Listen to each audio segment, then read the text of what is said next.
incrementales en salud y educación. Nacional, buenas tardes, distinguidos, apreciadas asambleístas. Buenas tardes al pueblo ecuatoriano. Importantísima esta reforma a la ley,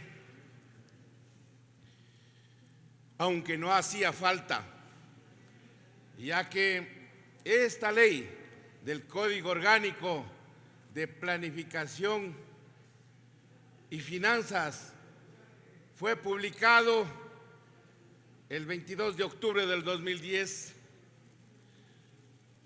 pero hay que decir claramente de que la ley madre es la Constitución de la República del Ecuador.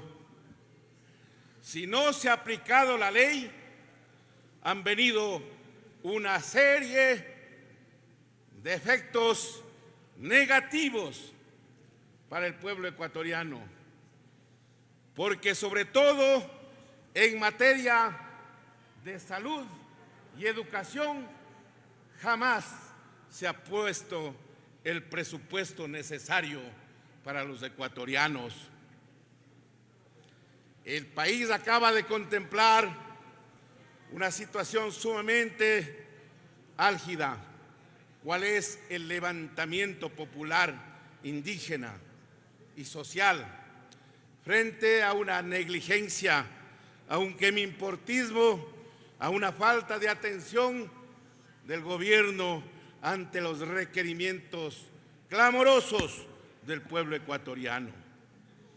Quiero hacer algunas observaciones en mi calidad de asambleísta de la provincia del Cañar por el movimiento Pachacuti, en relación al proyecto de ley orgánica reformatoria al Código Orgánico de Planificación y Finanzas Públicas para garantizar presupuestos incrementales en salud y educación.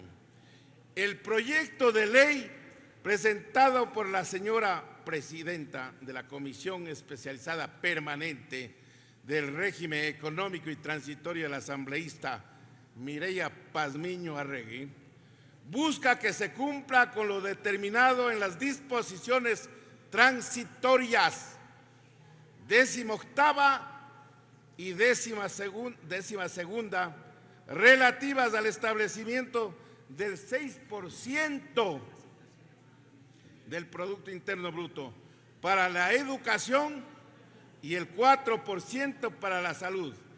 En este sentido merece todo el apoyo asambleísta. 2. Si miramos lo que dicen las transitorias 18 y 22, nos encontramos que cada año debía incrementarse los fondos para la educación y salud en el 0,5% anual. Es decir, que desde que entró en vigencia la Constitución de Montecristi, aprobada el 20 de octubre del 2008, hace más de 13 años, ya se debía haber cumplido en esta regulación constitucional. Es decir, los cambios graduales y paulatinos en el presupuesto para la educación y salud nunca se hicieron. En un solo gobierno debió haberse cumplido con estos porcentajes, si tomamos en cuenta que cada año el incremento para la educación y salud debió ser el 0,5%, pero aquello no se ha cumplido, repito, lo que es un aspecto público, de público conocimiento.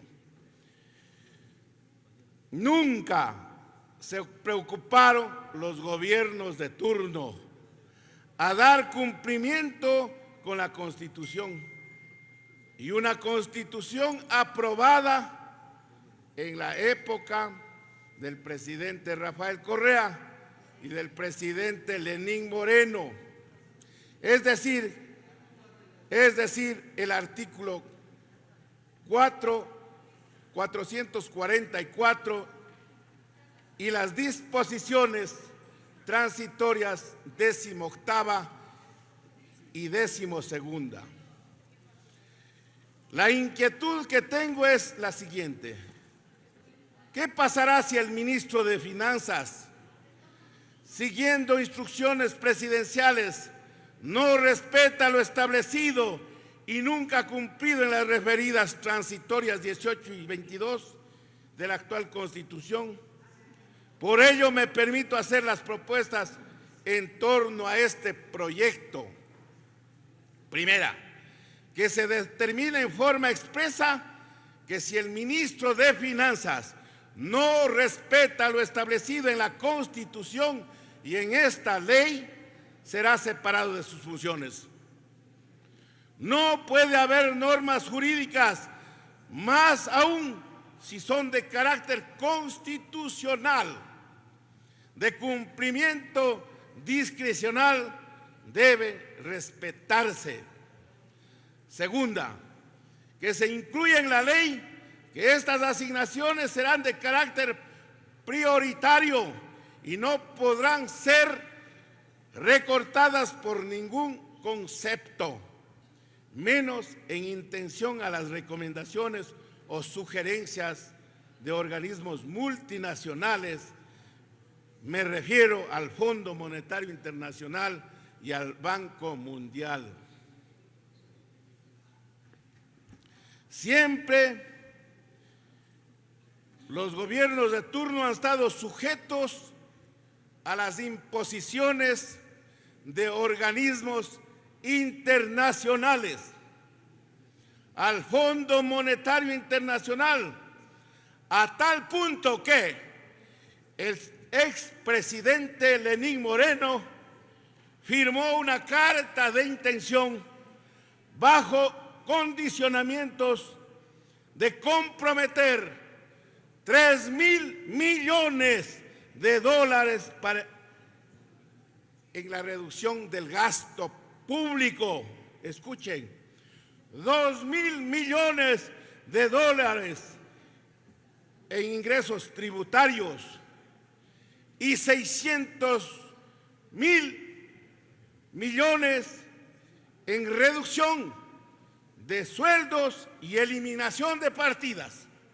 Y esa es la razón por la que hemos visto con tristeza cómo se va reduciendo las partidas presupuestarias para los profesionales diferentes en el campo de la salud, en el campo de la educación. Se ha eliminado médicos y sin pena ni gloria en vez de incrementar. Por esa maldita carta de intención que ha acabado con los intereses de un pueblo ecuatoriano. Pero más allá de todo eso, quiero decir que el país sí tiene dineros, sí tiene dineros. Y los voy a decir, lo que no existe es voluntad política. Existe ingresos por la ley aprobada, la ley económica y tributaria, que dicho de paso tengo que decir que esa ley fue aprobada por la bancada del Creo y un codacito de UNES. Y también debo decirles que el incremento del precio del petróleo, cuando fue presupuestado con el costo de 56 el barril de petróleo, hoy día es de entre 110 a 115 el valor del petróleo. ¿Dónde está la plata?, decía Álvarez Grau, de la ex democracia popular. Se ha incrementado la producción de barriles del petróleo, ¿no? Entonces, Lo que no podemos soportar es que los ecuatorianos en el campo de la salud, en el campo de la educación, en el campo de la inversión, estamos en pañales. Señor Presidente de la República, cumpla cuando sea aprobado este proyecto de ley, cumpla con lo que dice la Constitución, cumpla con lo que está establecido en cuanto al incremento del 0,5% y dé una respuesta positiva al pueblo ecuatoriano y no contemplemos insensiblemente el sinnúmero de fallecidos, de gente que clama atención médica, y no contemplemos que la juventud, que la niñez no puede tener educación. Demos el aporte suficiente. Desde esta Asamblea Nacional habrá un cañarense que siempre gritará justicia, sobre todo para los pilares fundamentales del progreso y el desarrollo, que es la educación y la salud. Muchas gracias. Gracias, asambleísta. Tiene la palabra la asambleísta Mireya